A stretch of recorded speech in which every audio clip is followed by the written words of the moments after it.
Fuck you, you're wrong. Fuck you, we're right. You have all made it to the dance. Because believe me, this is the dance.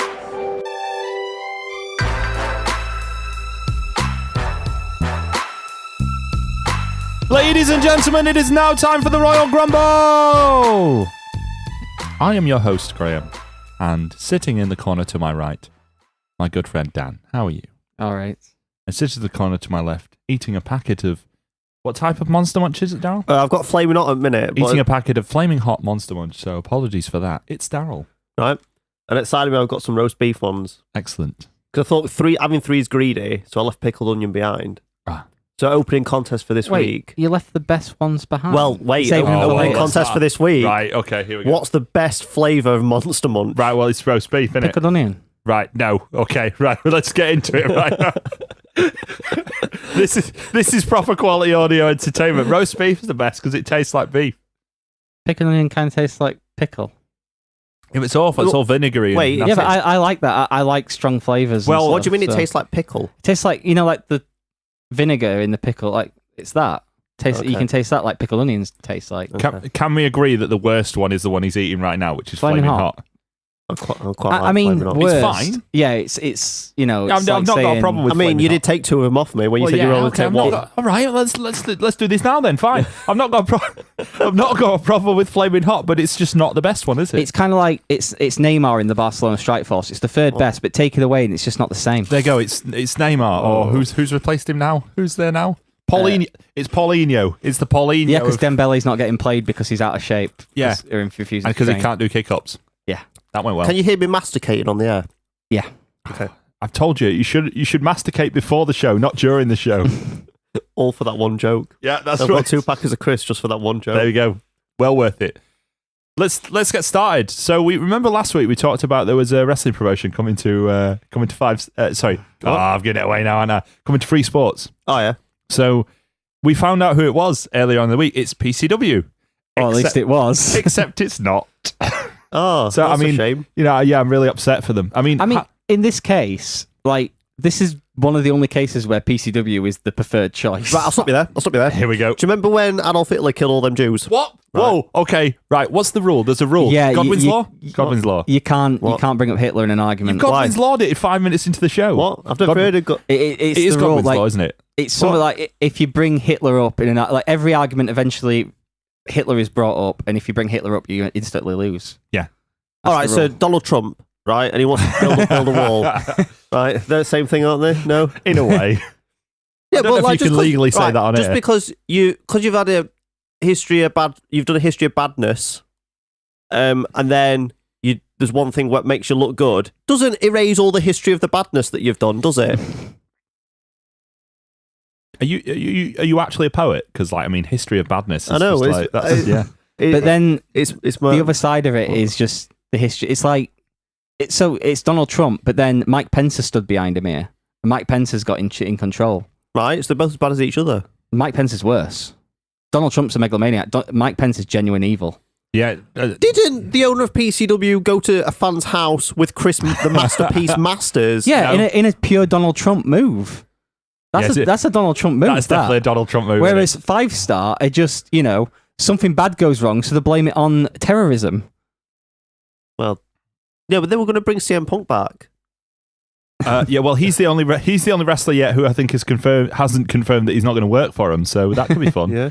Yeah, they're going to do a 128-man tournament with, when most of... It's going to be proper awful wrestlers on this tournament. Can we just stop it with tournaments? Are they still doing the tournament? I thought they cancelled the They're tournament. doing weekly arena shows, so Yeah. they need something to bring you in. Because even though as much as people made fun, I think I even did it first off about the What Culture 64-man tournament, that ended up pretty good at the end. But Well, Yeah. you're talking about any kind of fucking law here. He's just talking about fucking what culture on air Oh, yeah.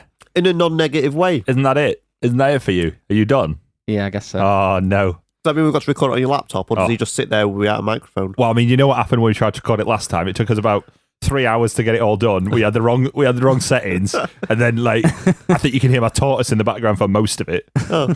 So no, I think we might have to make Dan exempt from it. Yep. But that doesn't mean you can do it all the time. Yeah. Anyway. But yeah, right, so get back to the actual right. So we've talked about Donald Trump and Monster Bunch so far on this fantastic wrestling related podcast. got a long day ahead of us. It's going to be fun. I don't think anything exciting's happened in wrestling this week, though. Well, are you kidding? Got a pretty big list. But like this thing, sorry, go on. To come back to it, my point was it must be really upsetting for PCW to be promised something and then not have it delivered to them.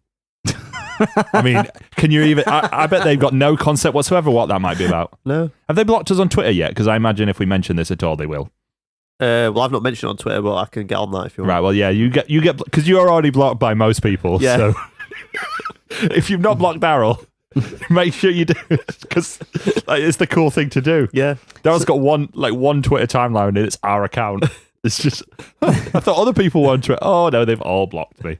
It's like the funny thing about 5 Star being on TV. We all watched the program they put out earlier on this year, which was kind of shit. From the Dundee Ice Arena. What could possibly? Yeah, be the shit one where about they that? couldn't even be bothered to move fans around to make it look full. Was it live? Yeah. Yeah, Yeah, I thought it was. Yeah. and it was in Dundee. Yeah. Did you notice his accent came out when he said Dundee? You can't say Dundee with an English accent. It has to be said Dundee. It has to be clear how bad Dundee is.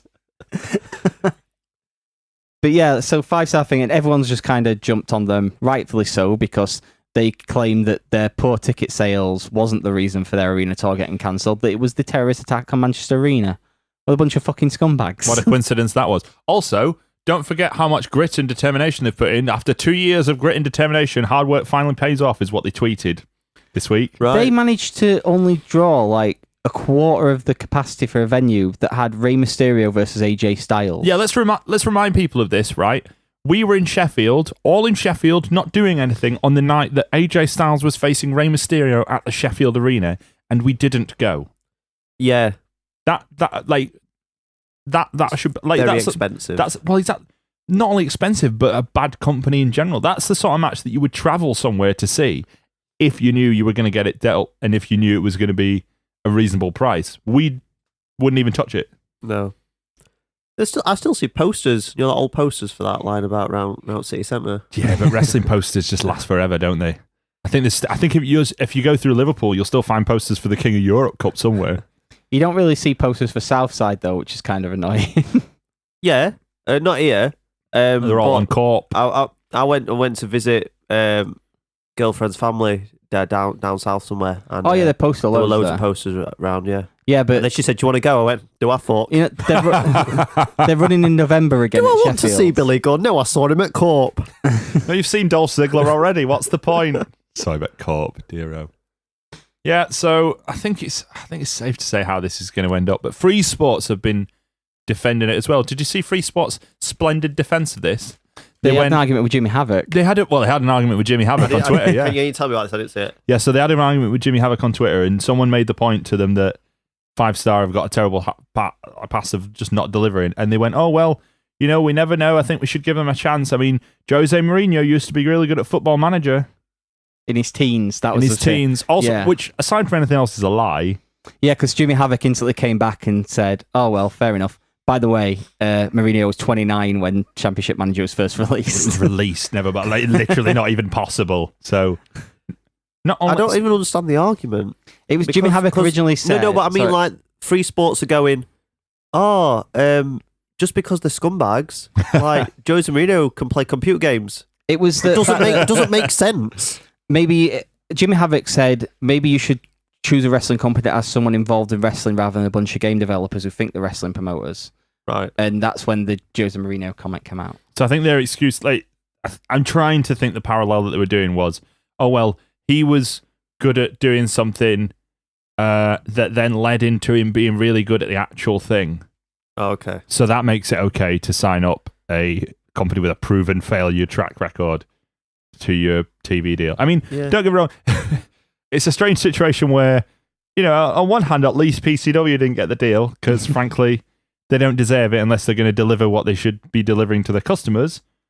But at the same time, I mean, like they say, they've They've traded one prick in for an even bigger prick. I want to know the true story of what actually happened, though, because PCW made the announcement, and then a few days later... They had a verbal agreement, and that's when they started announcing stuff. So they announced it before anything got signed? Yeah, and then 5 Star came in and said, Right. well, we can offer you arena shows. And they're, arenas? That'll look way better than some nightclub. It will, though.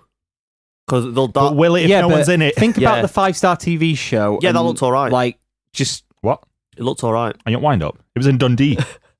Half the crowd was dead. Dundee again. Half the crowd was empty. Like, it looked really bad because it was like half empty and stuff, whereas shows in nightclubs and stuff, it looks rammed and it's got a different atmosphere and it's quite good. Have you seen the show in Corp? Yeah, that's Corp though, isn't it? The PCW don't go to Corp. Say what you like about PCW, they don't go to Corp Well, at least. When you see the footage eventually of the show I went to at the Plug, which was a completely different atmosphere and stuff, that looked amazing. It was very small. Yeah. And it's that tight atmosphere and stuff, and it creates excitement around everything that's going on in the ring. And Progress is the best example of it, and the fact that they can translate that to they're going to be at Ali Pali on the day that the show's released. Like, that's big stuff. Like, there's so much great wrestling around, and it's just a shame that British wrestling's going to be demonstrated on TV, like with quite a wide market, by 5 Star, who were absolute garbage on their previous attempt. That's basically what it comes down to for me, right? For as much, it's clear. I don't think I have to make it much clearer that I don't like PCW, but at least they have some record of success on some level. Yeah. Whereas, and even if you'd said PCW, I think I still probably wouldn't be happy because there's so many successful companies that they could have gone to. Now, I'm not saying, it's every chance that maybe, I don't know the full situation. It's every chance that they might have gone to Progress and Progress are like, we're not interested, or we can't be involved. Yeah. But there are so many other companies that have a track record of at least filling the buildings that they're providing entertainment to. Yeah, I'm quite shocked they didn't actually go for What Culture Pro Wrestling. Yeah, that's a bit, because I feel like as much as we slag them off, they do regular shows. The production values aren't too bad. I'd say they've got either equal to or the best production values in the UK. Do you know what they should have done? Should have got in touch with Will Cooling and said, Will, mate, we're desperate. We need an expert on British TV. Who should we go for? And he'd be like, Rev Pro. Well, you can't go for Rev Pro because Sky Sports is going to sign Rev Pro. Oh, yeah. Sorry, guys. Can't go for Rev Pro. But why not sign up ICW? That'll work, right? What do you mean they're not interested? Well, don't worry about it. I've got loads of great suggestions. I know how British TV works. I'm venting on Will Cooling again. Yeah. If he ever listens to this show, we're screwed. Why? Because he'll have a go at me on Twitter and he follows me, and I'll fight him. Will you? Can I have an MMA match with him? Yeah, definitely. Yeah, I'll definitely do that. Because it was the anniversary this week. It was the anniversary of that, yeah. We're not even going to mention it, Yeah. but that's a little shout out to one particular. I've got something to add to the schedule that we've not put on, but I think it's worth talking about. WWE announced that they're going to do Raw and SmackDown on Christmas Day and Boxing Day. What a bunch of live. bastards. What a bunch of bastards. Right, yeah. I've seen so many different excuses for this. Like, Christmas doesn't matter as much in America as Thanksgiving does. Oh, yeah, but they'll be working on Thanksgiving anyway. What's point? No one's going to watch it. Yeah. Like, now what I've read is, don't know how true this is, I've read that it's USA that are pushing this rather than WWE. Yeah, but I feel like for all the content WWE gives them, they could say, do you know what? These wrestlers are on road like 300 plus days a year. Let's just give them a day where they can be with their fucking family. Well, exactly. I mean, I've seen the excuse used as well that, the NBA has matches on Christmas Day. Yeah, but the NBA is an off season. Yeah. They go off for a while. And yeah, I agree completely. Like, it's a point that's been made many times, but I think the fact that wrestlers go through so much of this stuff anyway, to then take them away from the families on Christmas Day and to a lesser extent New Year's Day as well. Yeah. It's a dick move, really. And whoever was in charge of authorizing it, there's got to be some room for compassion in there somewhere, hasn't there? You know what day they announced it on? Yeah, Labor Day. Labor Day. So, which is a day to celebrate, hardworking people. Yeah. Some irony there. So do you think they're going to do a big match, or do you think it'll be a throwaway show? It'll be fucking pointless, like most episodes of Raw. It's definitely going to be all right. Okay, Raw's been all right recently. Well, not super recently, but it'll be a 3-hour Christmas bonanza. Do you remember that time they had Alberto Del Rio run over Santa? Yeah, it'd be like that. Well, that's what I'm thinking. Is it going to be like that? Yeah. Or is it just going to be? Or do you think they'll build up like one big match to do on Christmas Day? They'll have a Christmas meal food fight. Oh, they'll definitely do that. Oh yeah, they'll do all that bullshit. But I would hope. I've got to say, right? I would hope. Santa Claus. Oh, no, we can't. No. No, not really. No. Oh, I just remember that one. yeah, Yeah, but we think of Lance Storm when Santa you mix coming back. Think of Lance Storm. That was his acquaintance you're talking about, okay? Don't talk about his not very good acquaintance like that. Santa Foley's coming back. So, oh yeah, he'll definitely be back by then, won't he? I bet the minute he heard the... Can we not diss Mick Foley? He's still got you blocked on Twitter, hasn't he? He Dan? has, but I'm trying to get in there with Noel Foley. I've been following on Instagram lately, and I think I'm in with a shot. Really? Yeah. Sending a, Why is she split up with a clown? Well, that's the thing. She's dating a clown. Like, anything's an upgrade. So maybe he'll like get drawn away this weekend, considering it was released and exactly. Like, Oh, that And loves him out. And that's when I can send her some pictures and pop vinyls, and she's mine.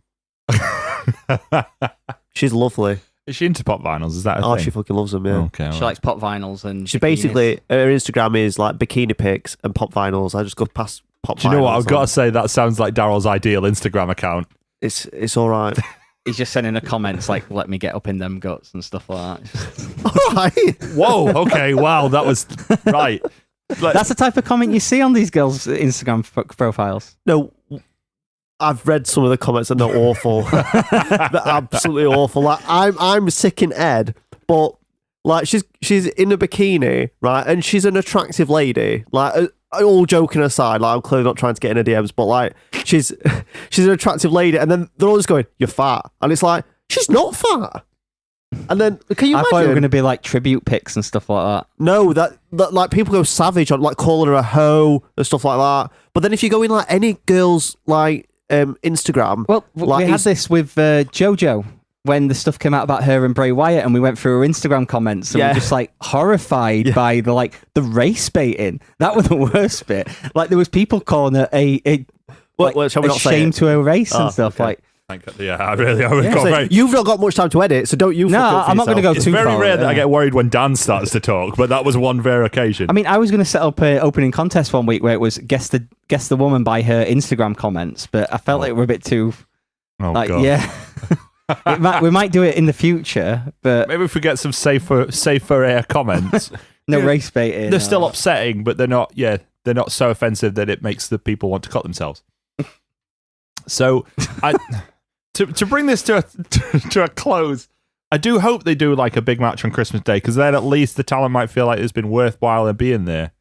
But The coronation of Roman Reigns. well, there's just no. Oh, Oh yeah, they did that last time. they should have a box because everybody's instantly over when they come out of a box, Oh yeah. wrapped up in wrapping paper, Uh-huh. and coming out of it is Chainsaw Charlie but dressed as Santa.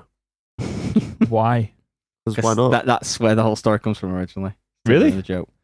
Yeah, that was the whole thing where it was how should we debut Terry Funk as Chainsaw Charlie? It was because anyone coming out of a box is instantly over. I did know that he came out of a box. Look, Yeah. that whole Chainsaw Charlie was his idea. is that as Jim well. Let's not Cornette forget one? that. Just Jim Cornette. Yeah, Jim Cornette Alright, says that okay. anyone who comes out of a box is instantly over. Oh, we're not going by Jim Cornette's wisdom, are we? No. Well, He's back in GFW, by the way. He's in TNA, isn't he? Oh well, is he though? Because like by the time this show comes out, they might be dead again. So Oh, we'll yeah. find that out. Couple of things. First thing I think that's important to mention is that they renewed their Pop TV deal, the deal that they've explicitly said before they were looking to get away from because they get no money from it. So that's now renewed. As we know, they've taped all the way through November. Yeah. So they've taped all the way up to the biggest pay-per-view already. So that's set up. More important than that, though, is so we know that Jeff Jarrett owns the GFW name, don't we? Yeah. Yeah. Right? You remember because it was his company beforehand, whatever. So Anthem came in. Do you think they bought it off him? Well, you'd think the would. I mean, you would want to own the name of the company. No, No? but at least Jeff is still in the company, isn't he? Is he? No. Oh. So what's that? What they're called now? Owl. Well, I mean, there's a chance they might have to find another name depending on what happens. There- Nobody seems to be completely sure on what's happened. We think Jeff Jarrett's got some serious issues, which I mean, like there's a don't do that gesture at me, Daryl, for God's sake. No, I was just. There's a great, I'm not going to go into the specific issues of what might be going on with Jeff Jarrett, but the point is, the guy who owns their name is now possibly out of the company, definitely off on a long-term I don't know if it's a suspension or if he's just left the company for the time being. They've got Scott D'Amore booking again, which is actually probably a positive for them. But he's booking in association with the guy from Tough Enough. Yep. Big John. Yeah, but they're all booked up, aren't they, up to Bound for Glory anyway? Yeah, but past that, they've got nothing. Yeah. So, I mean, the question, and apparently, don't know how true this is, but, you know, I'm happy to pretend it's true. Anthem are already looking to sell. It's funny that, isn't it? This Canadian company that just swooped in and bought this failing wrestling company, and suddenly they're going, huh, what's wrong with this company? It's failing. What? You bought it? Who's going to buy it? No one? No. I literally, like... How have the ratings not improved? Their champion is Eli Drake. Oh, that's right. Yeah, I was about to say Eddie Edwards, but no, it's not him. No, he's the Eli Japanese Drake. champion, isn't Yeah, he is. Yeah. But he was. I mean, this is the Eddie Edwards rule, isn't it? Yeah, but he went and won the Japanese title that gets an even smaller viewership than TNA does. he? All right. Or GFW. Impact Wrestling, whatever we're going to call it. So I know we did a whole 2-episode stint about TNA dying. Are we doing a 2-episode stint about GFW dying? Because No, but do you know, I don't know if it's aired yet, but they're doing that pay-per-view for the Global Force tapings. Yeah, Oh, yeah. they're finally airing that I stuff. really want to see that and do a show on that. I am excited about GFW Like- Amped. Yeah, like we'll just do the best of Amped or the worst of Amped. I think I've got Phil a nasty, Baroni versus Chael Sonnen on that, I I've believe. got a nasty Yeah. feeling that's going to be cut out, you know, because I don't think they can afford to pay them. You know, now, because obviously they'll have paid them for an appearance, but I bet there's other fees that will be involved in that. Yeah. And I bet they won't be able to afford it. Oh, that's So- a shame. Bobby Roode on it. He's on SmackDown, Yeah. sort of. Not doing much. That's all. SmackDown wasn't. There wasn't a great deal that happened on SmackDown this week, but Nakamura did beat Randy Orton, and shock horror, guys. Right? It's taken us until September. We actually have a good Randy Orton match for this year. We've had a good Randy Orton match, so there you go. So it's only And- taken 9 months. Yeah, and a good Shinsuke Nakamura match. Okay. So 2 in 1, innit? Yeah, the Cena match weren't that bad. Oh, that's true. Yeah. The Cena match Yeah. with Shinsuke Nakamura was Just quite everyone good. kind of cringed when he dropped him on his head. Yeah, you're right. Well, learn to bump Cena, mate. No, Well, also on SmackDown this week, it's a big show. Vince McMahon's back because Shane's suspended so he could wrestle. How do you Kevin feel Owens. about that? Because you fucking love it when Vince and Shane are all on, and Stephanie and I'm- Linda. Let's be honest. I'm just going to read the results like I always do and not bother watching most of it. SmackDown this week, by the way, I think part of the reason they've got Vince back on SmackDown next week is football's back now. Yeah. So Raw's going to take a hit, but they don't have football on Tuesdays. So they may be trying. It's actually quite a logical way of thinking things. It's going, right, we know we're going to get a kick in on from Monday Night Football. Why don't we try and boost SmackDown a bit up so it sort of evens out a little bit? And then they can use that in the sort of SmackDown versus Raw thing, leading up into Survivor Series. I'd imagine there'll be something like that. So I'm actually quite all right with that in terms of thinking Yeah. about, because if they just chucked Vince on Raw, well, it's a waste of time.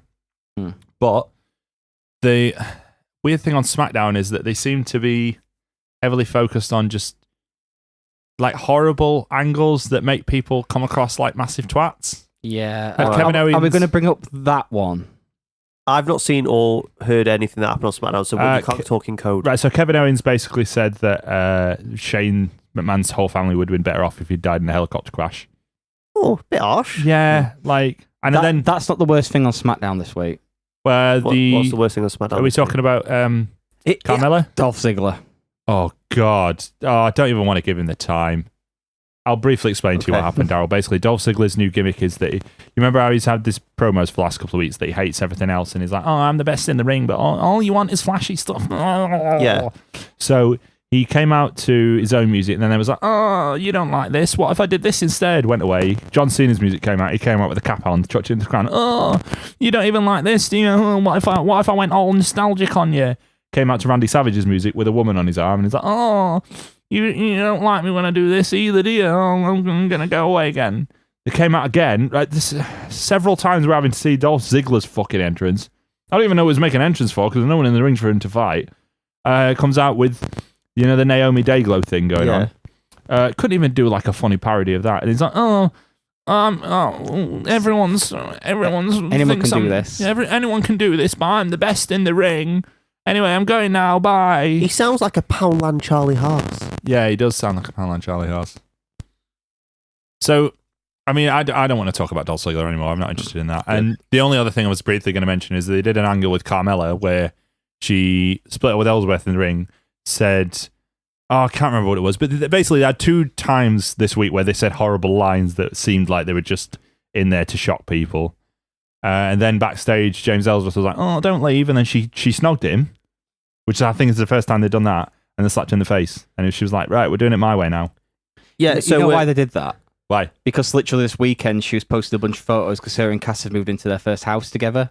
And there was photos of him on the doorstep looking all happy and everything. So how is he on the doorstep? Is he on the doorstep with crutches and that? Yeah, because you can like stand still and stuff. He couldn't even stand to do an elbow.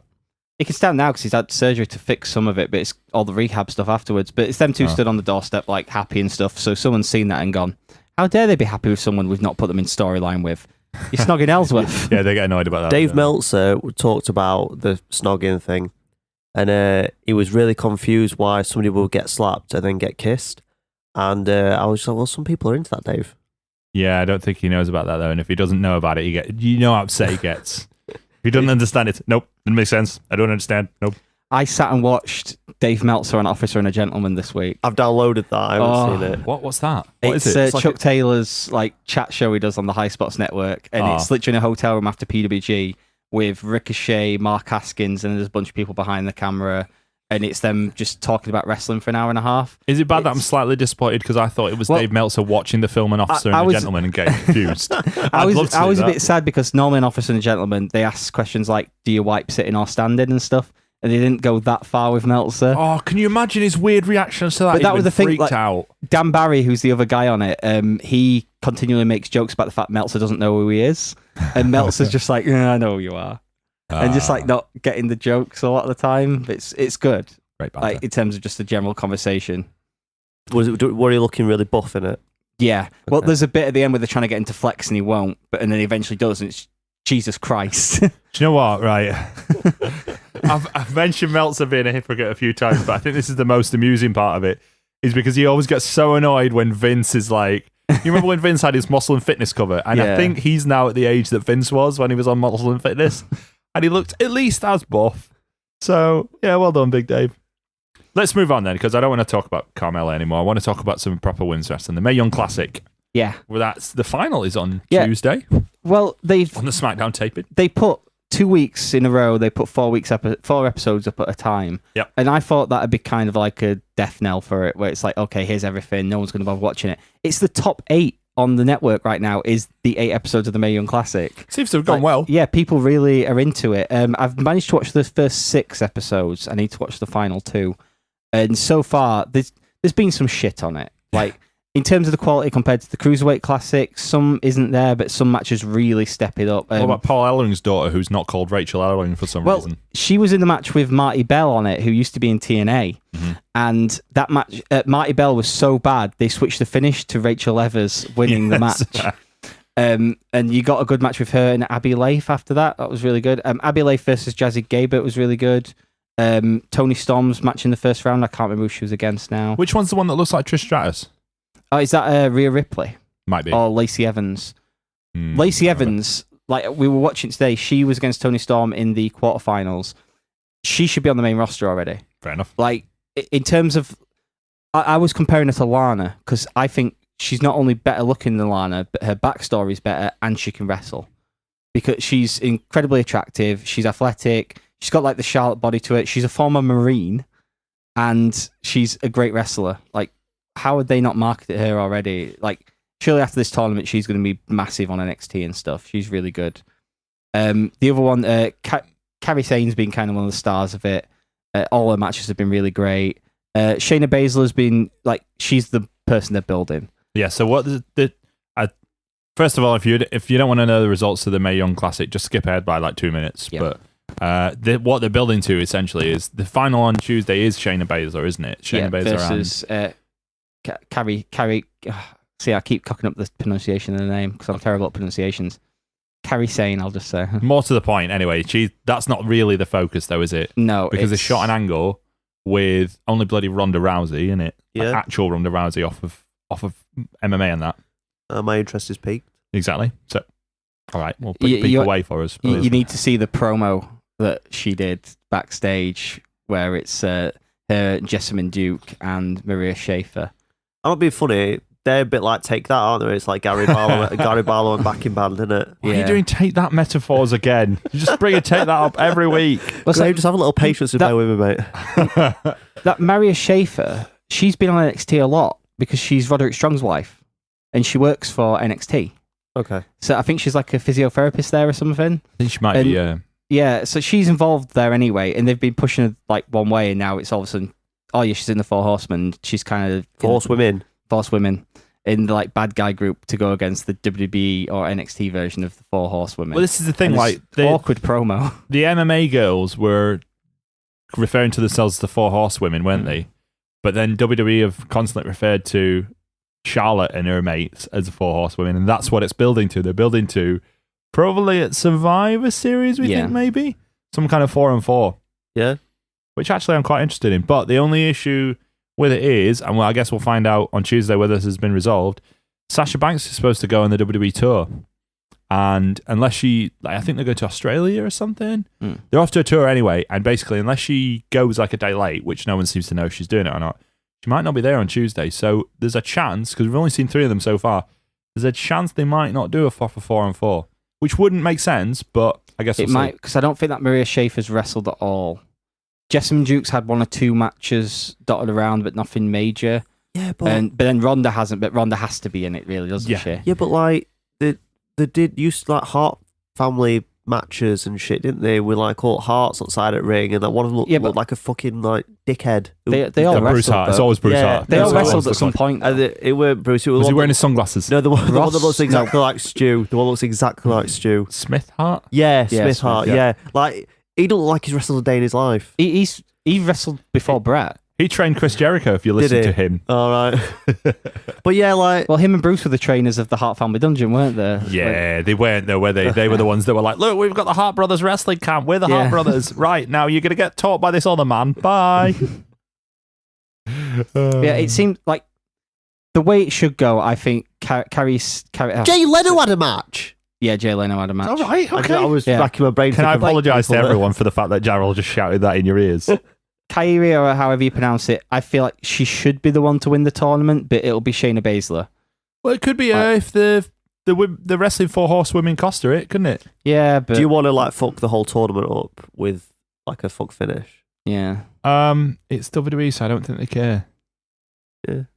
I mean, and this one is happening on the main roster, isn't it? So Vince is going to be there for that one. Oh, yeah. They're taping it at SmackDown on Tuesday. What I meant. That's true. Yeah, good point. Yeah. And Vince is going to be there because we know he's going to be there. Here's another question. So, with the winner of the tournament, do you put them in the mix for the NXT Women's Championship? Because it's now officially vacated by Asuka. I'd say it'll be her, like the winner of the tournament versus someone.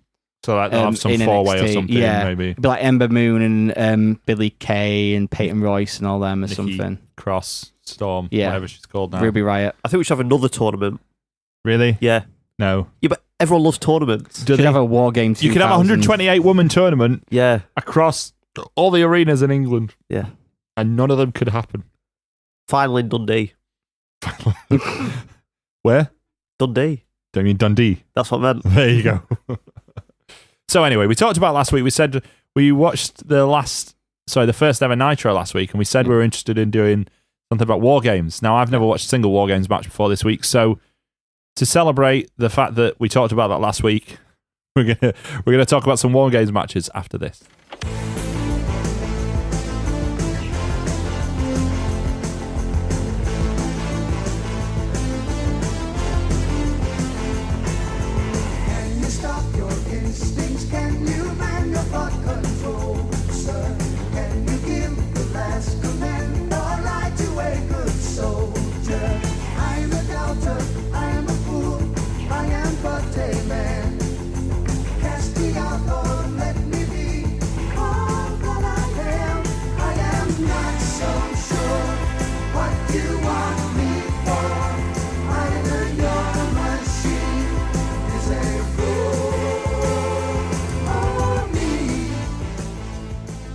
We're talking about WarGames on the Royal Grumble. This is now, Dan, could you give us a bit of a clear idea of what WarGames is?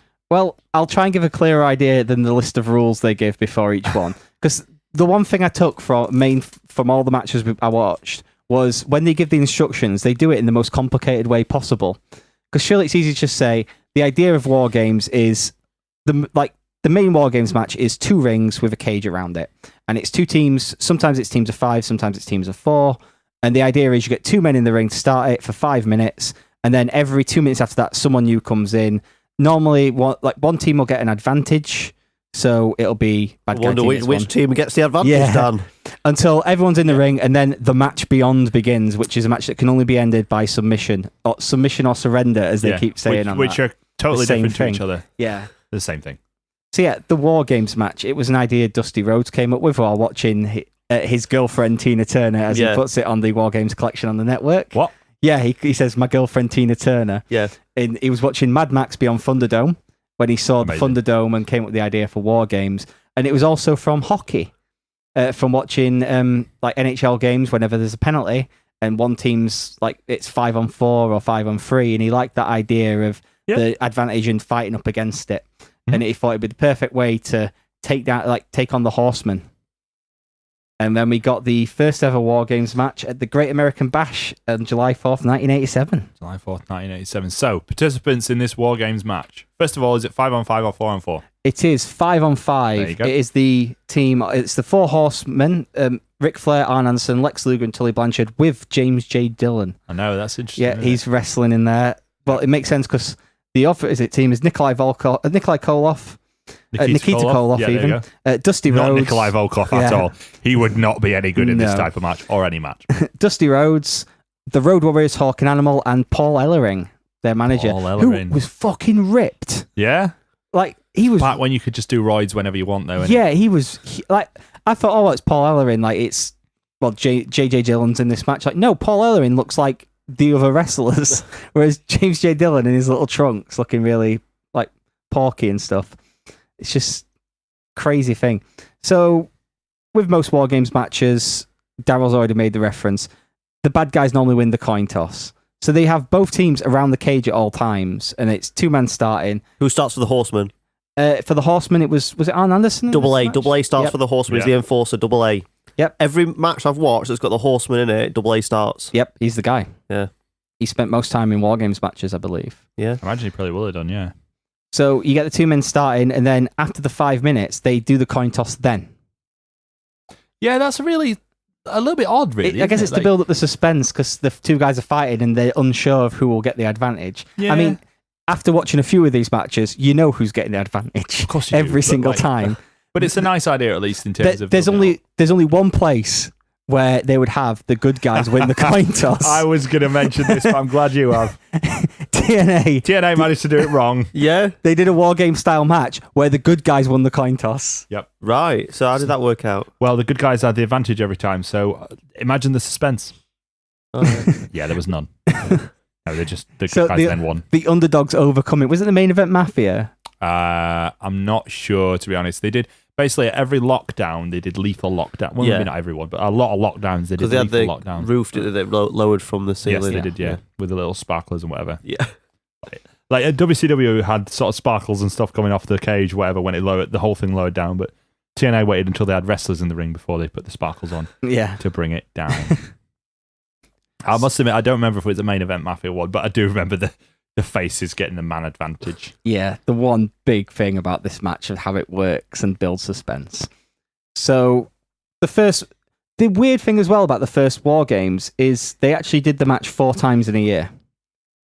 Yeah, so it became like, because that was when they were still the Great American Bash was a tour, wasn't it? Yeah, it was. So they did the first one on July 4th, but then they had another Great American Bash on July 31st where they did the exact same match. I think this is probably... it was the War Machine instead of James J. Dillon in that match, which was the Big Boss Man. Excellent. Not War Machine, who's on your wall right there. Yes, not the Ring of Honor former Ring of Honor Tag Team Champions War Machine. I think that's more about because at the time they were on the touring model though, weren't they? Like you say, it was a tour. Great American Bash was a tour rather than just a single event. This is pre-pay-per-view, realistically, isn't it? Yeah. So we had in the first 2 years, the next year, they did the full Great American Bash tour, and every night had a WarGames match, which is crazy. It's a bit mad, isn't it? Because these days, if you get a gimmick match, it'd have been in '97 if they'd done Hell in the Cell, the War, 2 times in a month, and then the next year, all summer done Hell in the Cell matches. Yeah, it's basically these days. If you get a gimmick match, they sort of try and protect it at least to begin with, and then obviously they make a pay-per-view and just do it every year. Yeah, but this was you can argue WCW it was money. protected though, because if they're in one city doing the match, they go to the other city on the tour and do the match. Oh no, I'm not saying they didn't protect, but what my point is that nowadays they couldn't do something like that, because if you say you go from, I don't know what cities they were in, it would have been like Atlanta and then maybe someone in Florida, but because of the way communication is now, people would be like, well, we just saw that match last week on the boring double cage match, boring next. Give me 3 cages. So yeah, Oh, we will. Don't you worry. We'll get 3 cages. this first 87 cage match was really enjoyable because it was a very typical WCW 80s style like feud ender almost, even though it wasn't. Like they had tons of matches, but it felt a big deal where the Horsemen had always taken control of it, and all the way through the match it's them beating down the good guys until eventually it's 5-on-5 and the match beyond starts, and it's brutal. Like that last it's only like 5 minutes when it gets to the match beyond part, but it's so brutal because that's how WCW did things. Cage matches were supposed to be bloody and everyone gets busted open, and they're targeting James J. Dillon because he's the weak link. So they eventually get him to submit to win the first WarGames match. It's funny because the Horsemen have become quite synonymous with WarGames matches. They don't, relatively speaking, they haven't won that many. No. Because that's not the point of the match, is it, of course? In fact, if I look at the list, just as a quick spoiler, they did not win a WarGames match until, I think we're going to talk about that one next, actually. Well, there you go. So we 1991. 1991. So that's 4 years of a lot of WarGames matches in between. So the next one is 91, which was at Wrestle War, February 24th, and was the Four Horsemen of Ric Flair, Barry Windham, Sid Vicious, and Larry Zbyszko. Very different lineup versus Sting, Brian Pillman, and the Steiner brothers. Now, this one gets remembered for a very specific reason, I would say. Yeah. So this match starts off with Brian Pillman, and who starts off for the Four Horsemen? I've lost the list again already. I think is it Barry Windham? I think it might be Barry Windham. Yeah. And Brian It's definitely Pillman not Flair, and it's definitely not Sid Vicious. Yeah, it's not. Read the Horseman lineup again. It was Flair, Windham, Sid Vicious, and Larry Zbyszko. Where's Double A? He was on the outside. He for was this the match. enforcer. Yeah. He was like the outside enforcer. Because after a little while, he sort of transitioned between that, didn't he? I know he's still wrestling at this point, but like his neck injury was like up and down for like the whole 90s, pretty much. Okay. So yeah, this match, like Pillman's the star of this match, I think. Well, he has to be, really. Yeah, like, Pillman is brilliant. He's arguably the best worker in the match anyway. Yeah. You know, I mean, obviously, like, discounting Flair. So you put him in, he has to be sort of the workhorse to begin with, and he is the star of the show. And what's his reward for being the star of the show? A severe neck injury. Sid forgets how tall he is, forgets his own height. Yeah, what happens? Basically, well, I mean, if we're going to skip ahead to the ending. So yeah, during the end of the match, Sid tries to give him his power bomb, but the cage is quite low. So of course, Pillman hits the top of the cage and then gets dropped right on his head. Oh, fucking lovely. Twice. Yep. It happens twice. Yep. And not content with letting it happen once, it happens twice. Sid literally forgets how tall he is and doesn't have the mental capacity to take into account that if I put someone who's of a certain height above me, they might hit that thing that's above me. Yeah, but Sid is a known moron. Well, exactly. That's because my point. I like telling this story. So on a Nash shoot, he tells a story that Hogan's gone at this point, WWF, and Vince wants to bring Sid in. So he brings Sid in, he says, Sid, you're going to be a top babyface. And then he tells him all these plans, and Sid goes, yeah, but I want to be a heel. Phenomenal. Imagine that Vince McMahon says, I want you to be the star of my company. And Sid's like, yeah, but I want to be a bad guy, don't I? You got any scissors? No. What? and he has half the brain that you do. Yeah, exactly. Don't forget, I have half the brain that you do. So Also, this match follows the let's usual... do that one again. We're live. Oh, we're gonna fight you and whatever. So this one follows the same type of pattern we've seen in WarGames matches previously. Bad guys win the coin toss, they're battling it out. Pillman's the big underdog babyface in this one. It's the Road Warriors and people coming in to save him. And then eventually the numbers get... I think Flair comes in with the brass knucks, doesn't he? Yes, he does, and takes people out. And it's left to El Gigante Giant Gonzalez to come out and surrender the match on behalf of Brian Pillman. So this is the first Who was one. booking at this point? I'm not sure if this was pre-Watts, because when Bill Watts came in, Pillman disappeared. It might even be kinda. Flair at this point, might be booking. I think 91 Flair was... Didn't Flair have the book when Foley was having that feud with Sting? And this is... That was a year or two after. This is a year after, right? Yeah. Okay, I'm sort of losing track. It just seems So yeah, really this one was weird. It was the first time literally the first time bad guys had ever won the WarGames match, and there'd been like 15 before this one. Across several different arenas by this point. Yeah, the Horsemen always got beat until this one. Do you know, I've got to say, it's really bizarre to me that they would have had to cart 2 rings around everywhere they would go. It's just a bit mad, isn't it? That's something we'll come back when we get to the sort of the end of the topic. I want to talk a little bit about that, because that's something I want to talk about in relation to what WarGames could mean today. But I want to move on to talk about WarGames 92. Now, this is often cited as the best WarGames. Yeah. It's funny, I mentioned earlier how intrinsically linked WarGames and the Four Horsemen are, and yet arguably the best one doesn't actually feature the Four Horsemen in that guise whatsoever. No, it's their replacements. It's their replacements, the old Dangerous Alliance. Read isn't it? out the Dangerous Alliance lineup. Just read it out. like Arn Anderson, Bobby Eaton, Steve Austin, Larry Zbyszko, and Rick Rude. Right, I don't really know much about Bobby Eaton, but all the others are fucking men. Yeah, it's Bobby Eaton's still good as well, to be fair. It's a quality lineup. Beautiful Bobby Eaton. And then you look at the talent on the other side, which is Sting's, I want to say Squadron? Sting Squadron. I keep getting mixed up between that and Sting's Warriors, Yeah. but Sting's Squadron. Sting, Nikita Koloff, Dustin Rhodes, The Natural, Ricky Steamboat, and Barry Windham. Just look at the talent that is on show there. Right, there's no weak link whatsoever, I think. No. Like, you could maybe take a few minutes and like settle it down, break it down and go, he's less good than the rest of them, but there's no weak link in there whatsoever. No. You've got Heyman on the outside as well. Medusa is there as well. Yeah, climbing cage. Climbing the cage, yeah. This match, right? I've never seen this match until this week. I've always heard hype about it. And for as much as I think anything like this, years later, it maybe loses a little bit of luster. This match is, 25 years old now? And it holds up in terms of tension, in terms of action in the ring. It holds up incredibly well to this day. It's almost like they've learned from previous WarGames what works and what doesn't. So they start off with workhorses in this match. So is it Windham? No, it's Rhodes and Austin started, isn't it? No, it's not Rhodes. Or Windham and Austin. Yeah, it's Windham and Austin. Yeah, so you've got the two probably best workers in the match. Yeah. And I think they might even have been feuding at this point anyway. Yeah, of the or US about title. To feud. I think it was a TV title, was it not? Because Rick Rude's the TV US title, sorry, yeah. Rick Rude's the US champion at this time, and then Rude comes in. That's a sensible choice for the next one. It's funny, there's 2 or 3 guys in this that are still actually some way off of maybe even hitting their best gimmick. You look at Austin, obviously, despite being really good at this point, he's still 5 years off of becoming Stone Cold, 4 years off of becoming Stone Cold. You've got the natural Dustin Rhodes in there, still a few years off becoming it. And yet, this match just works so well between all of them. It's the tension that I enjoyed more than anything, because I've heard a lot about this match, and I sort of, to be perfectly honest, you hear a lot about something, after a while you go, right, well, it can't be that good. And I watched it, and maybe I feel like some people have hyped it up a little bit too much, but the way they keep the tension going, the way the match keeps that pace up, Ricky Steamboat coming in as a fiery babyface is fantastic. It's the idea as well, every time when it's the bad guys coming in to get the advantage, they're not only one man up, they're also bringing a weapon in most of the time, like Paul Heyman's phone, or dismantling something, and they're cheating even though they've got the advantage. Whereas the babyfaces come in to even the odds. Yeah, and was this the match? Because I've watched it was. Rick Rude took the top rope off, didn't he? Yeah, He took the top, he did, yeah. Because that Which leads to the plays finish, into the finish, yeah.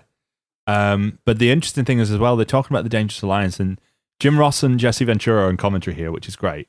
Another interesting touch that I want to bring up, by the way, which is, I think it's a shame that the WWE don't really do it. I can understand why they don't do it, but is the whole thing of Schiavone and Eric Bischoff being the hosts, like up far away from the ring, and then up close you've got your commentary team, a bit more like a boxing match sort of atmosphere. Yeah. Where like you've got the hosts that appear up top, and then you've got the actual commentators down in the ring, like football. Yeah, exactly, like sports. Yeah. I think it just gives it an interesting feel. I don't know how well that would work today.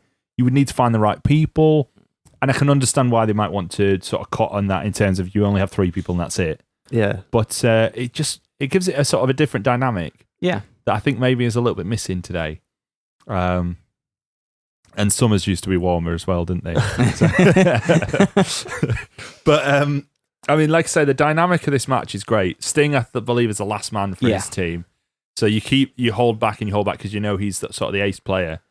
And it's just the pace of the match just keeps going. I know I keep coming back to it, but the pace of the match keeps going. I like that sometimes even when the heels are the ones that, you know, they've obviously got the advantage. I think Dustin Rhodes at one point goes to cut Zabisco off when he comes in because he knows that they're suddenly within the advantages. So he's like, if I can cut him off at the beginning, we've got a bit more of a chance. But then obviously the odds. The baby faces aren't dumb in it.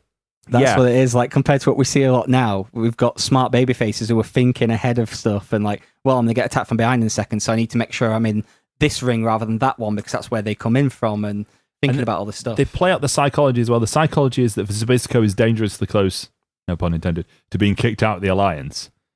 He's like on his last legs and they're almost lost their patience with him. But he's brought Bobby Eaton in to be like their fifth member. Yeah. And Bobby Eaton eventually is the one who submits. After Larry Zabisco accidentally hits him in the shoulder with the turnbuckle. Yeah, he swings it like a baseball bat. They literally, you know when they take the turnbuckle pad off nowadays? Yeah. You know, with this, they literally, I mean, you know this already, haven't seen it, but they literally take the turnbuckle off. He's holding it like a baseball bat. And that he's like swinging the hook part at him. Yep. And catches him in the shoulder with it, and then Sting drags him down and puts him in an armbar and submits him. Yeah.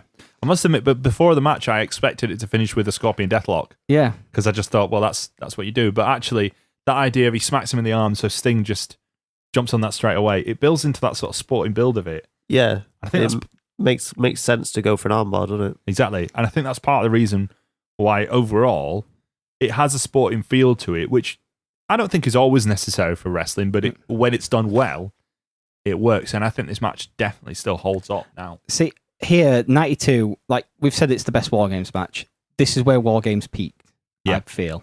Because in future years, it wasn't used so much as a feud ender. It was kind of a step in the road. And this was the last one that wasn't at Fall Brawl. After this, every single WarGames was at the Fall Brawl event, apart from one notable one. This next one was the year after, and it's remembered more for what happened the week before. Okay. But I believe you watched this WarGames. It's 93, which is Sid Vicious, Vader, and Harlem Heat versus Sting, Davey Boy Smith, Dustin Rhodes, and the Shockmaster. The in-ring debut. He fell on his fucking ass. The in-ring debut of the Shockmaster. Yeah, I'm not sure what the point of the Shockmaster is because he doesn't come down to the ring in his get-up that he had on when he fell on his fucking ass. It's going to shock everyone. Well, they kind of switched it from him being this menacing guy to a like fuck up. Well, much. with a debut like that, what else do you do? He falls in, the helmet falls off his head. A very, very young Cody Rhodes sat watching the TV with his dad who booked that angle and was on screen for it, saying, I think that was Uncle Freddie. Can you imagine, right? First of all, can you imagine now if somebody came onto TV with a spray painted Stormtrooper helmet? They'd be having a phone call from Disney before the guy even got through the wall, wouldn't they? They'd be like, "Hi guys, just so you know, we are suing you." So, do you know that Shockmaster's had 2 action figures made of him? Both come with a knockoff Stormtrooper helmet, and I don't know how they've got away with that. I don't know how they've got away with it either. It's bizarre because that's all it is. It's not even similar. It is that. It's a Stormtrooper helmet. Yeah. It was spray painted and put glitter on it. Yeah. Maybe it's because it's a slight thing. It's like the Halloween mask is an inside-out William Shatner mask. It's that thing where it's like it's changed enough that it gets away from it. I love it. Yeah, I did not know that. Yes, the original Halloween mask, Michael Myers mask, is a inside-out William Shatner mask. There you go. So the more save you know. yourself on a Halloween mask and buy a Shatner mask and turn it inside out. You probably get a Shatner mask cheaper on Halloween than Grumble you would. top tip. Or you can go with Denny Crane from Boston Legal. Anyway, 93.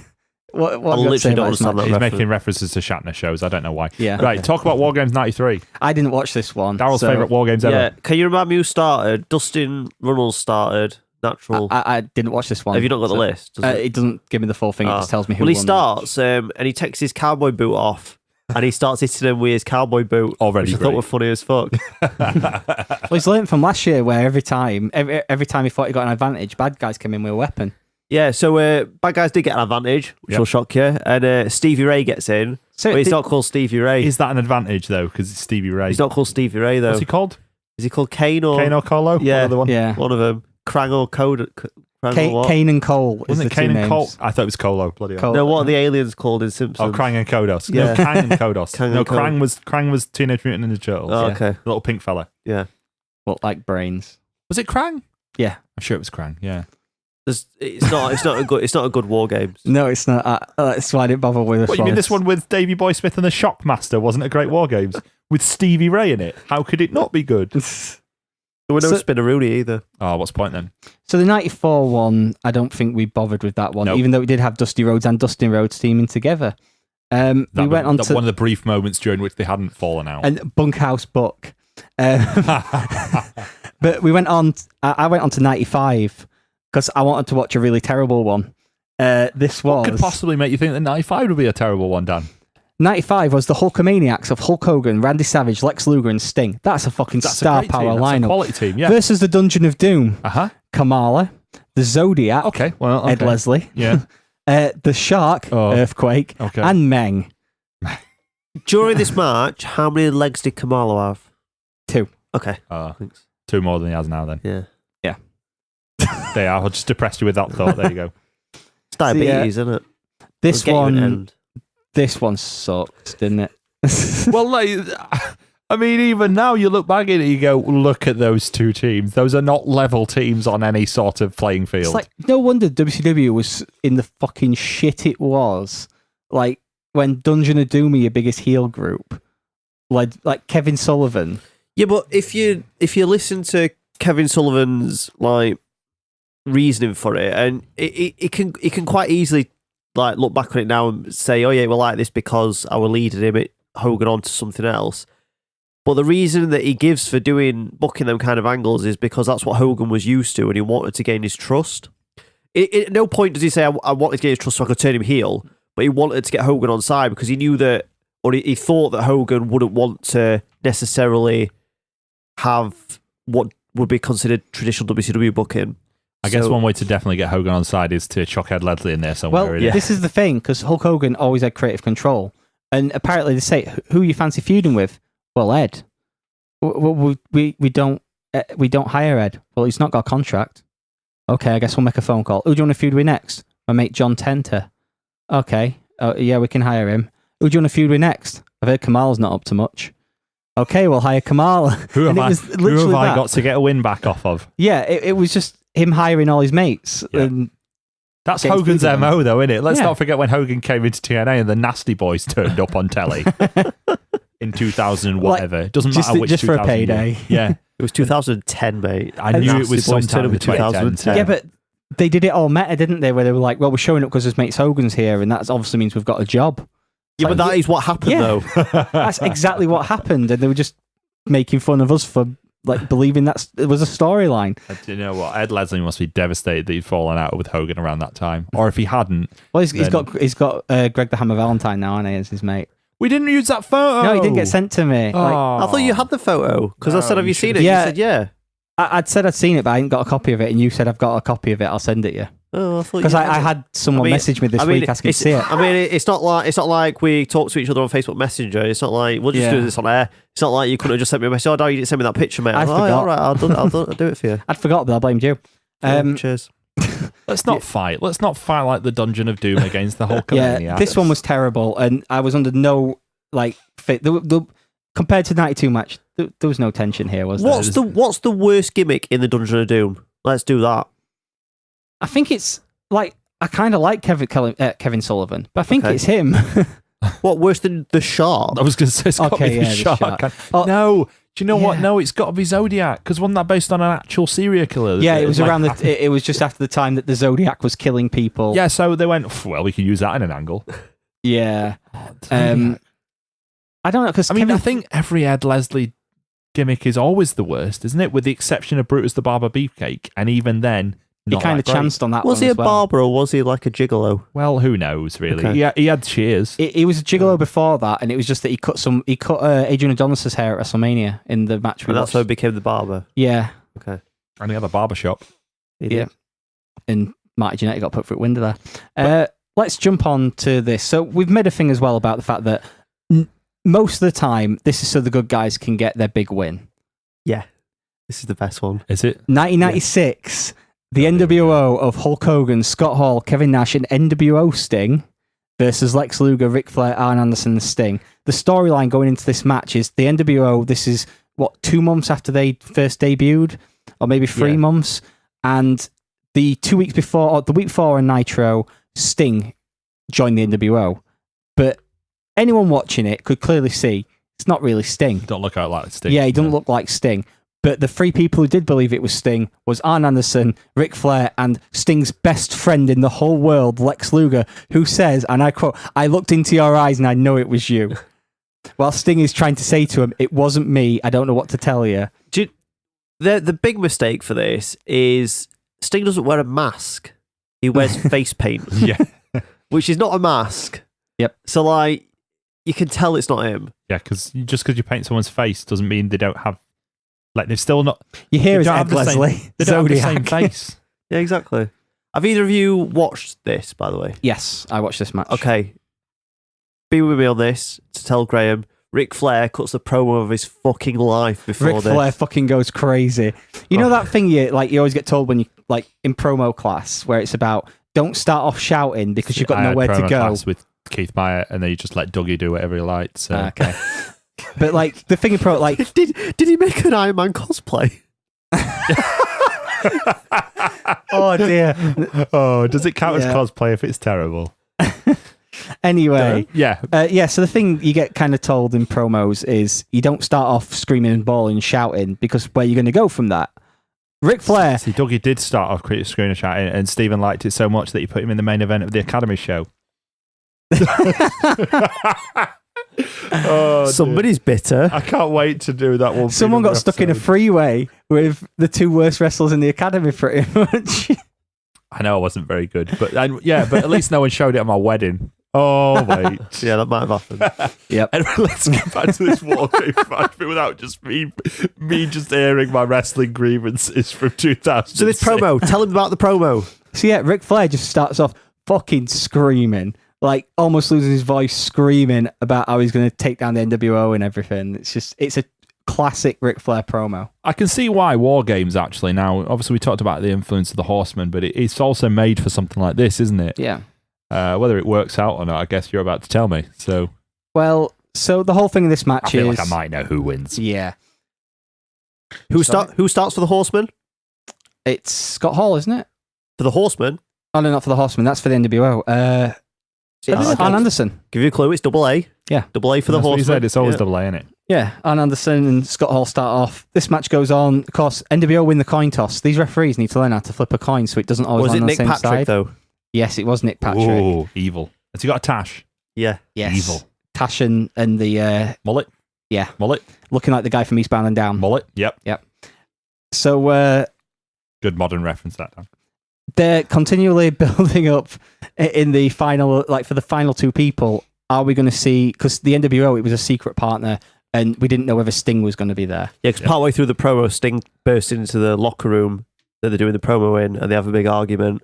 Right. And then he fucks off, so they don't know if he's going to be part of the match. Ah, right. Okay. So and they're all saying we're going to do this without him and all this Yeah. stuff. So the 4th man for the NWO comes out, and it's Sting, and they're Wait, going, so- "That Sting, that Sting looks fuck all like It's Sting." NWO Sting. Yeah, it's NWO Sting. The shit version of Sting's Is it there. Jeff Farmer? Yeah. He is NWO Sting. I don't know if he was it all the time. I didn't know if this one was Jeff Farmer or not. Anyway, yeah. But go on. anyway, so then the 4th man for the other team comes out, and it's Sting. Actual Sting. Yeah, actual Sting runs down there, fucking clears house, takes Massive down. pop as well. Yeah, massive reaction, clears house and everything, and then turns around to Lex Luger and pretty much says "fuck you." He's like, Yeah, he says, do it yourself. And he says, Yeah. up yours, and does the up yours sort of gesture, and then fucks off. and then walks out and leaves the 3 guys just to get beat down by the NWO, and eventually, who is it who gets the NWO Sting forces Luger to submit to the Scorpion Deathlock. Wait, right. So there's 2 rings, isn't there? Yeah. There's a cameraman stood in between the 2 rings, Yeah. filming the Scorpion Deathlock, right? Yeah. However, you get the other camera angle from the other side, so you can see the cameraman. Excellent. Right? Kevin Nash is climbing between the two rings, right? He tries to climb into the second ring where the action's taking place, and he gets his foot caught in the camera cable, and the cameraman's having to help him get unstuck from it. And it's the most WCW thing I can think of. I just thought a spot we didn't talk about. I think it's in the 92 match when they have Arn Anderson upside down between the two rings, Yep. with his head like in the gap. Yes. I really love that spot. That was a yeah. good spot. So yeah, and we got a really long promo after this of the NWO doing their whole thing. That's It's rare for them in 1996, isn't it? But like, Macho Man came out. yeah, Macho Man came out and they spray painted him. It's the time No, when- they didn't. oh, Miss Elizabeth came out. yeah. So they beat down Macho Man. And then I did, because I know Miss Elizabeth eventually joins NWO, but I didn't know if it was with Macho Man or not. So I didn't know if it was going to be like some kind of turn. But she kind of covers Macho Man up, and then Hogan like pins her down and spray paints NWO on her back. yeah. Brilliant. But like the best thing about There's this no is rape allegory there at all. That's Yeah. why I said pins her down. Yeah, I know. this leads to the Branding. best angle WCW did. Yeah, like- that's the funny thing is actually this leads to a it's a great terrible angle. match, but the Sting year and a bit build to his eventually kind of shit match. But the build to it and everything. This is the best story. This is the best WCW ever was. But it's kind of shit. Yeah. Well, it's like, I think it's important to They're know terrible though, at that, paying like, off stuff. it's not a bad idea. The angle was never a bad idea. The practical of it was partly poor due to who's involved and partly due to the fact that it's WCW and people couldn't be asked. But actually, the angle of it is good. Like, if you could get, I don't know, if they'd found some way of finding someone who actually looked like Sting, the payoff would have been much better. Yeah. But nonetheless, it leads to that Sting angle and it actually builds to WCW's most successful pay-per-view ever. Yeah. Which is Starrcade 97. 1997. Yeah. Before Starrcade 97, we got another WarGames between the NWO and the Four Horsemen. However, this is not the NWO that we had previously. It was the NWO. Kevin Nash is there. Mm-hmm. Scott Hall, I think this was during one of his times away. Hulk Hogan decided, I can't be asked doing a WarGames match again. So instead, they got Buff Bagwell, Six, and Conan. There you go. Yeah. Oh, NWO A team. Oh no, B team definitely. Yep. And the Four Horsemen is Chris Benoit, Steve McMichael, Ric Flair, and Kurt Hennig. We'll not talk much about this match because I'm guessing It's got that guy in it, hasn't it? Yeah, The guy we don't so want to talk about. we'll just talk Steve about- McMichael. We don't. we get the NWO winning this one again, and this time it's because Kurt Hennig's the fourth man for the Four Horsemen. If anyone remembers the angle, Yep. this is Arn Anderson's retirement happened just before this, and during that time, Arn Anderson gave his spot to Kurt Hennig, Mm-hmm. and that also led to Kevin Nash's Not any spot. Liver Kevin spot. Nash's amazing impression of Arn Anderson that was fine until Arn Anderson's wife saw it and was a bit upset about it. Oh my. So yeah, in the end of this match, Kurt Hennig comes in and turns, so it's 5-on-3, NWO wins. Yep. And I want to talk about the big one. We've got one more to talk about, and I want to talk about it. the last proper WarGames match was a slight deviation to the usual format. Slight deviation, yeah. Well, are we talking about the big deviation or... Okay. Come on. So I'll just quickly mention there was one in between this. The last proper WarGames match had 3 teams in it. It was Team WCW, which was Dime Dallas Page, Roddy Piper, and The Warrior, versus NWO Hollywood, which was Hulk Hogan, Bret Hart, and Stevie Ray, and NWO Wolfpack, Kevin Nash, Sting, and Luger.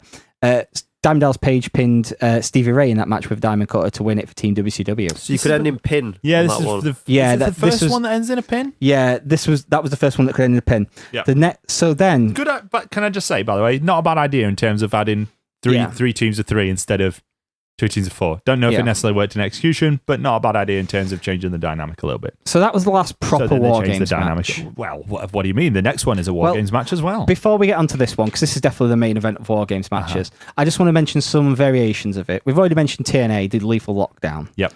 CZW do a version of the WarGames, the Cage of Death, Cage of Death, yeah. which is my favourite WarGames match of all time. Isn't a WarGames match. I think I might know which one you're going to Death talk Before about. Dishonor 4, Ring of Honor versus CZW Yeah. is an amazing, amazing WarGames match in the Cage of Death. It's fucking brilliant. If you can go and hunt it out, it's like an hour-long match, but it's so fucking good. It's very clever as well. Yeah, Like, the way they everything did it builds is, so perfectly. this Ring of Honor versus CZW feud, they build up that like Homicide is going to be involved, but then Homicide wants a favor from Jim Cornette, so he's not involved. So we We don't know who the fifth man's going to be. The fifth man's confirmed in inverted commas, to be Bryan Danielson. He's the ROH champion at that point. I think he is turning heel, or maybe he is already heel. He's kind of just a shithead. Yeah, at that but time, basically he turns on one of his partners. I can't remember which partner it is. He turns on some. Do you know? Yeah. I think I remember. But anyway, the whole point is like it's CZW's playground, but it's Ring of Honor's arena. And they've got. Is this the one with the two sets of fans with the bleachers, or Yeah. I might be thinking of Arena Warfare. That was Arena Warfare. Sure. Yeah. But anyway, basically the CZW fans and ROH fans. And so if you imagine both teams, it's like a football sort of atmosphere in that they've got teams with fans. Danielson turns on his team, buggers off. Homicide comes in as Ring of Honor's fifth man instead. And the good thing about this is it's clever because Ring of Honor are basically the faces here, but there's also CZW fans, and they chant, is it 6 on 5, 6 on 5? And then Ring of Honor fans chant, you can't count. Because there's only 5 on 5 in there. There's only 5 on 5. But it's clever because it leaves that sort of sense of injustice against CZW in the sense that Bryan Danielson was in the match, but it also built so many different things in other angles. So you had the Bryan Danielson thing kind of turning his back on Ring of Honor almost. You had Homicide getting in his favour. On the CZW side, it helped build to what eventually became a lose-lose CZW match between Eddie Kingston and Chris Hero, which was the best CZW feud pretty much ever. It's an absolute, hard, but you know. Yeah, it was an absolute amazing match, and it's worth, if you can, finding a way to watch that one. They also did the Steel Cage Warfare matches, which were WarGames style as well in Ring of Honor. Yeah. But yeah, a lot of companies have tried to do their own spin on the WarGames. The only one who hasn't done it is the WWE, and I really wish they would. The nearest thing is Elimination Chamber, I guess. Yeah, but the thing is, they should do WarGames, or they missed an opportunity to do a 6-man tag Elimination Chamber. I really hope Shield we and can talk Wyatt. about this, Shield and Wyatt should have been. If you imagine, like what I remember about that was that match happened at Elimination Chamber. Yeah. The pay-per-view was called Elimination Chamber. The psychology was there. The teams were there. It was a perfect opportunity to do it. And even though they had a great match at that show, the match they had was great. Yeah. Right? I still go and watch it occasionally now. And the main event match after that, which were both excellent matches, considering who's in them. If you look back, got Eric Rowan in it. Yeah. You know what I mean? It's still a great match. But it's a huge missed opportunity. At that pay-per-view, you could have... The Elimination Chamber would be a perfect way of them doing a WarGames match without doing a WarGames match. Yeah, because they don't want to do the 2 rings, do they? No, and to be perfectly honest, that's one thing that I absolutely sympathise with them on that. When people say, oh, why haven't they done a WarGames? I can see why they go, look, 2 rings is too complicated. It takes away floor space. I get that, but it's not that they couldn't use the psychology of the match. And I think I agree with you. They really missed out on an opportunity to do it then. So yeah, every company in the world kind of tries to do their own spin on the WarGames match, including WCW, who WCW already had a WarGames. Yeah.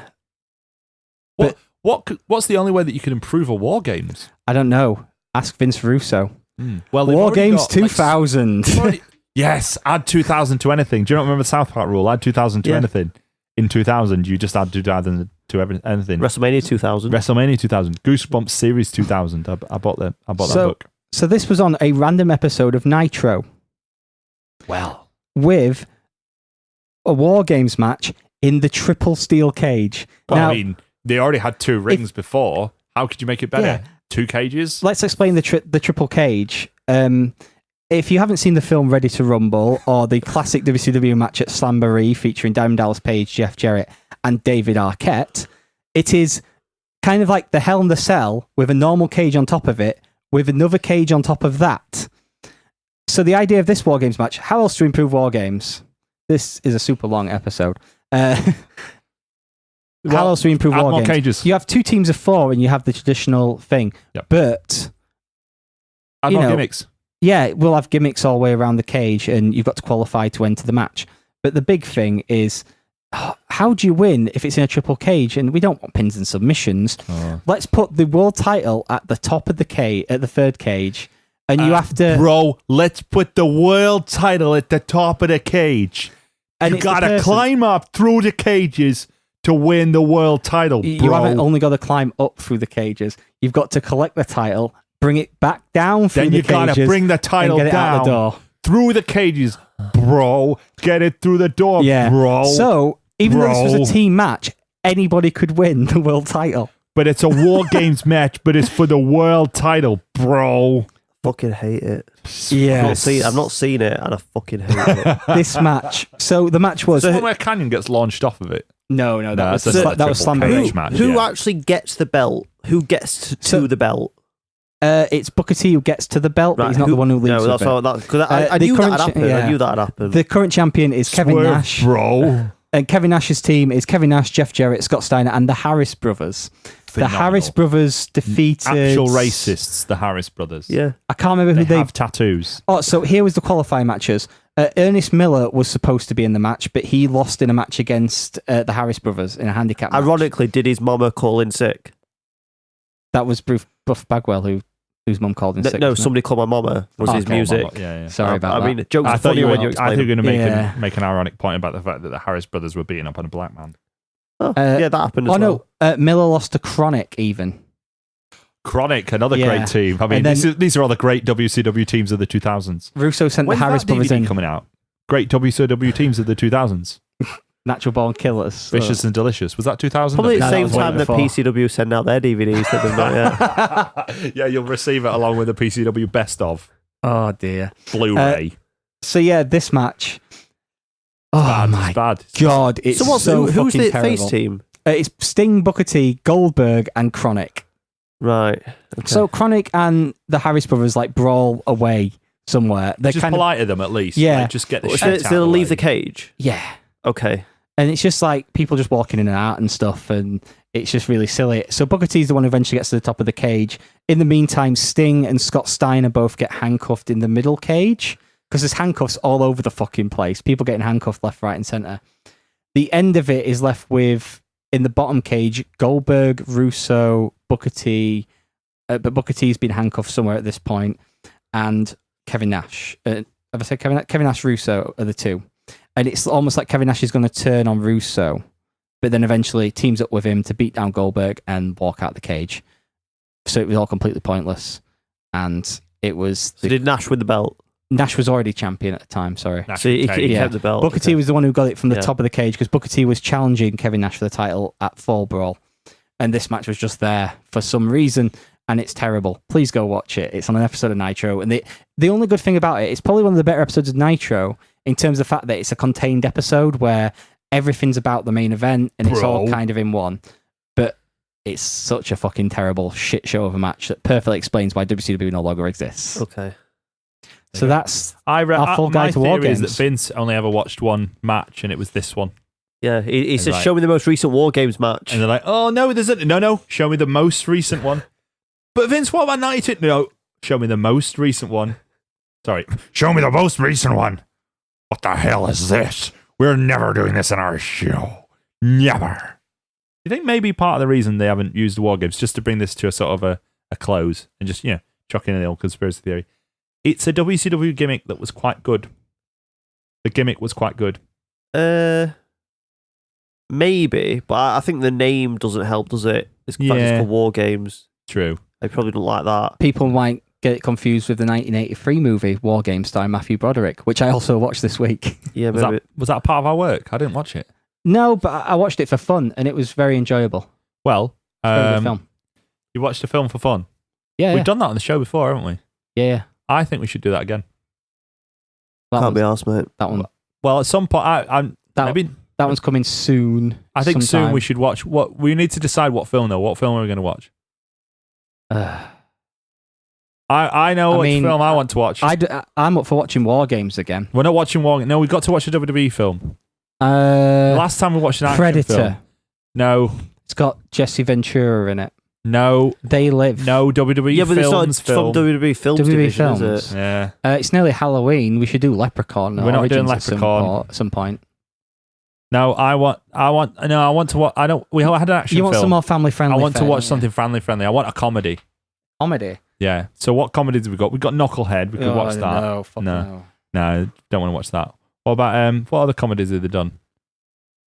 They did one of the Christmas ones. We could watch them. But it's not Christmas, is it? Yeah, and Condemns were pretty funny. Yeah, but that's unintentionally funny. I got it. I want to watch The Chaperone Why?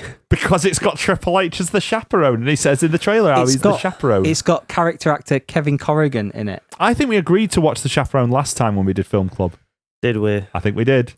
Yes, I think we get to watch The Chaperone. Agreed. Yeah, The Chaperone. Right, that's it for the Royal Grumble for this week. Sorry we took so long, but I think this is the podcast beyond, and by beyond I mean beyond 2 hours. So thanks very much for listening. Don't forget to go to facebook.com/Royal Grumble. You can go to twitter.com/Royal Grumble Pod. That's all for this week. Say goodbye, Dan.